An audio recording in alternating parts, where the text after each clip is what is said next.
আগামী আসন্ন 2026 সালের রোজার ঈদ হতে চলছে বাংলা সিনেমার অডিয়েন্সের কাছে সবথেকে স্মরণীয় আইকনিক আর জমজমাট একটি অধ্যায়। কারণ 2026 সালের রোজার ঈদে একসাথে মুক্তি পেতে চলছে শাকিব খান অভিনীত প্রিন্স, সিয়াম আহমেদ অভিনীত রাক্ষস, আফরান নিশো অভিনীত দম, শরীফুল রাজ অভিনীত বনলতা এক্সপ্রেস আর আফরিন শুভ অভিনীত মালিক।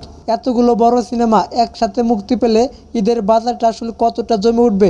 এতগুলো বড় সিনেমা একসাথে মুক্তি পেলে ঈদের বাজারটা আসলে কতটা জমে উঠবে সেটাই আজকের ভিডিওতে আমরা বলবো। তাই ভিডিওটা শেষ পর্যন্ত অবশ্যই দেখবেন। ভিডিওটা ভালো লাগলে লাইক দিন আর চ্যানেলটা সাবস্ক্রাইব করতে ভুলবেন না। চলুন তাহলে শুরু করি আজকের ভিডিও। সবার আগে কথা বলি আফরিন শুভ অভিনীত মালিক সিনেমা নিয়ে। সাইফ চন্দন পরিচালিত এই সিনেমাটি এখন পর্যন্ত অফিসিয়ালি অ্যানাউন্স করা হয়নি, তবে 2026 সালের রোজার ঈদে মুক্তি পাবে এটা কনফার্ম। পোস্টার বা টিজার না আসায় এখনই বলা যাচ্ছে না সিনেমাটা কোন টাইপের হবে, তবে ভরসা জায়গায় একটাই, আফরিন শুভর ক্যারিয়ারের শুরু থেকেই এখন পর্যন্ত তিনি নিজের ওপর অসংখ্য এক্সপেরিমেন্ট করেছেন। অসাধারণ অভিনয়, ভালো ফিটনেস, গুড লুক, কিন্তু দুর্ভাগ্যজনকভাবে এখনো বড় সাফল্য তার হাতে ঠিকভাবে ধরা দেয়নি। তবে মালিকের কিছু লিক হওয়া ছবি দেখে আশা করা যায় এবার তাকে ঠিকভাবে প্রেজেন্ট করা হবে।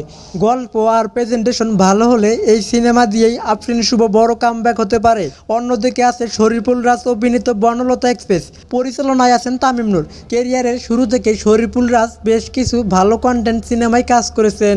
তামিম নূর উৎসব সিনেমা দিয়ে প্রমাণ করে দিয়েছেন কন্টেন্ট ভালো হলেই অডিয়েন্স নিজেই সিনেমাকে ব্লকবাস্টার বানায়। সেই একই টিম যখন বনলতা এক্সপ্রেস নিয়ে আসতেছে তখন গল্প বা প্রেজেন্টেশন নিয়ে সুন্দর সুযোগ নেই। আশা করছি রোজার ঈদে এই সিনেমাটি বড় চমক দিতে পারে। রোজার ঈদের লড়াই আরও আছে আফরান নিশো অভিনীত দম, পরিচালনায় আছেন মেহেদী হাসান হৃদয়। প্রোডাকশন টিম বলছে এই সিনেমাটা বাংলাদেশ প্রেক্ষাপটে একেবারে ভিন্ন ধাঁচের। এই সিনেমার আনুমানিক বাজেট 12 থেকে 15 কোটি টাকা। সব মিলিয়ে দম সিনেমা নিয়েও অডিয়েন্স অনেক বেশি এক্সাইটেড। শাকিব খানের পরে সব থেকে বেশি হাইপ যেই সিনেমাটা তৈরি করেছে সেটা হলো রাক্ষস। প্রধান চরিত্রে অভিনয় করছেন সিয়াম আহমেদ, পরিচালনায় মেহেদী হাসান হৃদয়। বরবাদ সিনেমার পরে মেহেদী হাসানের উপর অডিয়েন্সের বিশ্বাস আরও অনেকটা বেড়ে গেছে।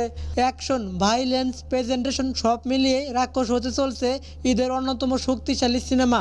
সবচেয়ে যে সিনেমাটি নিয়ে পুরো অডিয়েন্স সব থেকে বেশি এক্সাইটেড সেটা হচ্ছে মেগা স্টার শাকিব খান অভিনীত প্রিন্স। এক লাইনে বললে প্রিন্স হতে চলছে একটি ফুল প্যাকেজ সিনেমা। বড় বাজেট, স্টাইল লুক, 3 জন নায়িকা, সব মিলিয়ে এই সিনেমাটাই ঈদের সব থেকে বড় আকর্ষণ। সব মিলিয়ে বলা যায় 2026 সালের রোজার ঈদ হতে চলছে ঢলিউডের ইতিহাসে অন্যতম সেরা ঈদ। এখন দেখার বিষয় শেষ পর্যন্ত কোন সিনেমাটি বাজিমাত করে।